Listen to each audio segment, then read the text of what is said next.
Let's also consider other kinds of nominations so we can understand just how radical is the Democratic minority's position. To this day, there has never been a cabinet nominee defeated by a partisan filibuster. Never, not once, ever in 228 years of Senate history. And to this day, there has never been a trial court nominee defeated by a partisan filibuster. Never, not once, ever in 228 years of Senate history. And until 2003, just 14 years ago, there had never been an appellate court nominee defeated by a partisan filibuster. That's just how strong the custom against filibusters was. It had never successfully happened in 214 years. From our founding, through secession and Civil War, through world wars, no matter how intense the feeling and how momentous the occasion, no matter how partisan the atmosphere, senators always exercised self-restraint and allowed up or down votes on nominees to the Supreme Court, the Court of Appeals, the trial court, and the cabinet. But that changed in 2003, thanks in no small part to the senior senator from New York, Chuck Schumer, now the minority leader. With the help of left-wing law professors, he convinced extremists in the Democratic caucus to filibuster President Bush's appellate court nominees. So, for the first time in more than 2 centuries of the United States Senate, a radical minority defeated nominations with a partisan filibuster. There can be no doubt that the minority leader set in motion a chain of events over the last 14 years and brought us to the point he claims to deplore today. So the Democrats can spare me any hand-wringing about Senate traditions and customs. The minority leader and like-minded extremists in the Democratic caucus can also spare us their exaggerated claims of Republican obstruction of President Obama's judicial nominees. The Democrats, after all, were the ones who broke a 214-year-old tradition, specifically to obstruct 10 of President Bush's nominees. Of course, the Republicans followed suit, though I'd note they filibustered fewer judges over more years spent in the minority. Put simply, the Democrats broke one of the Senate's oldest customs in 2003 so they could filibuster Republican judges. And they subsequently filibustered more judges than did the Republicans. So it should come as no surprise that the Democrats took an even more radical step in 2013 when they used the so-called nuclear option to eliminate the filibuster for executive branch, trial court, and appellate court nominations. They broke the Senate rules by changing the Senate rules with a bare majority, not the effective 2/3 vote required under those rules.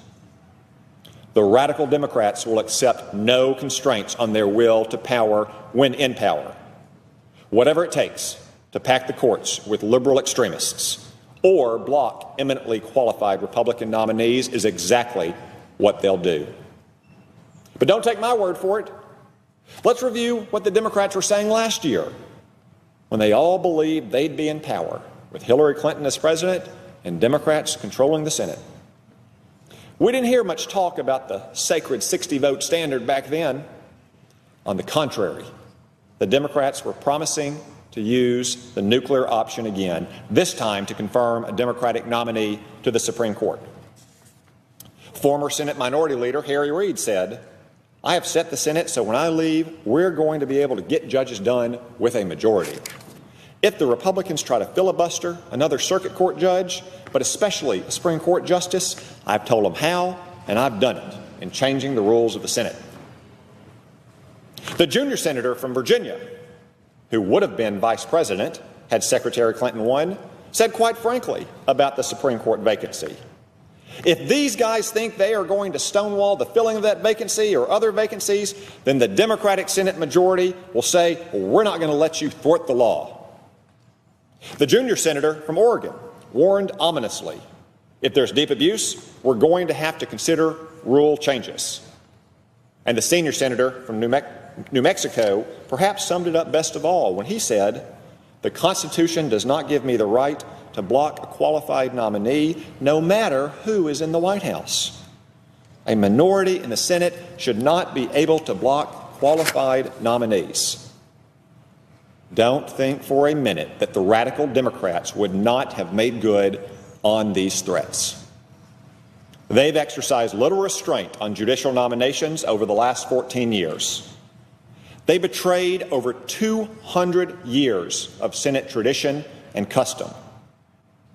They wouldn't start respecting those traditions now. Now, they propose to create a new standard, never known to exist before.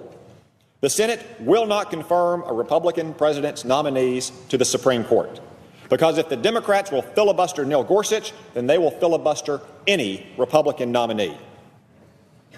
I will never accept this double standard, and neither will my colleagues. Republicans aren't going to be played for suckers and chumps.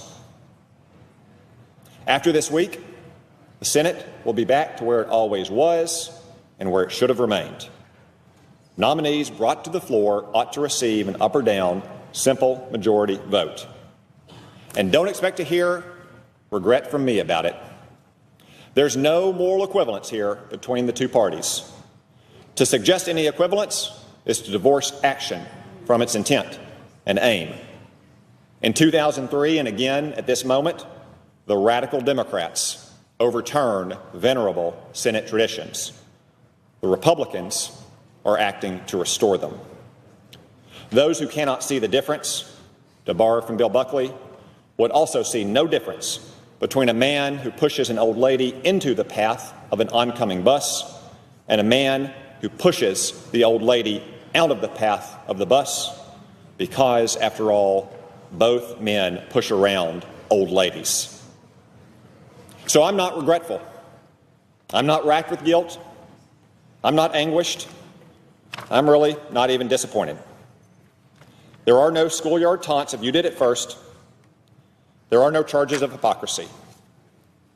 There's no pox on both our houses.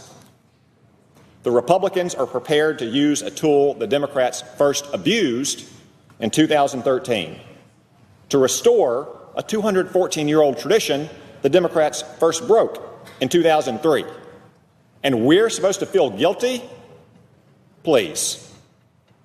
The radical Democrats brought this all on themselves and on the Senate. The responsibility rests solely and squarely on their shoulders. The minority leader is hoist with his own petard. The Senate is restored to a sensible, centuries-old tradition. And Judge Gorsuch is about to become Justice Gorsuch. Not a bad outcome. Not bad at all. Pretty good, in fact.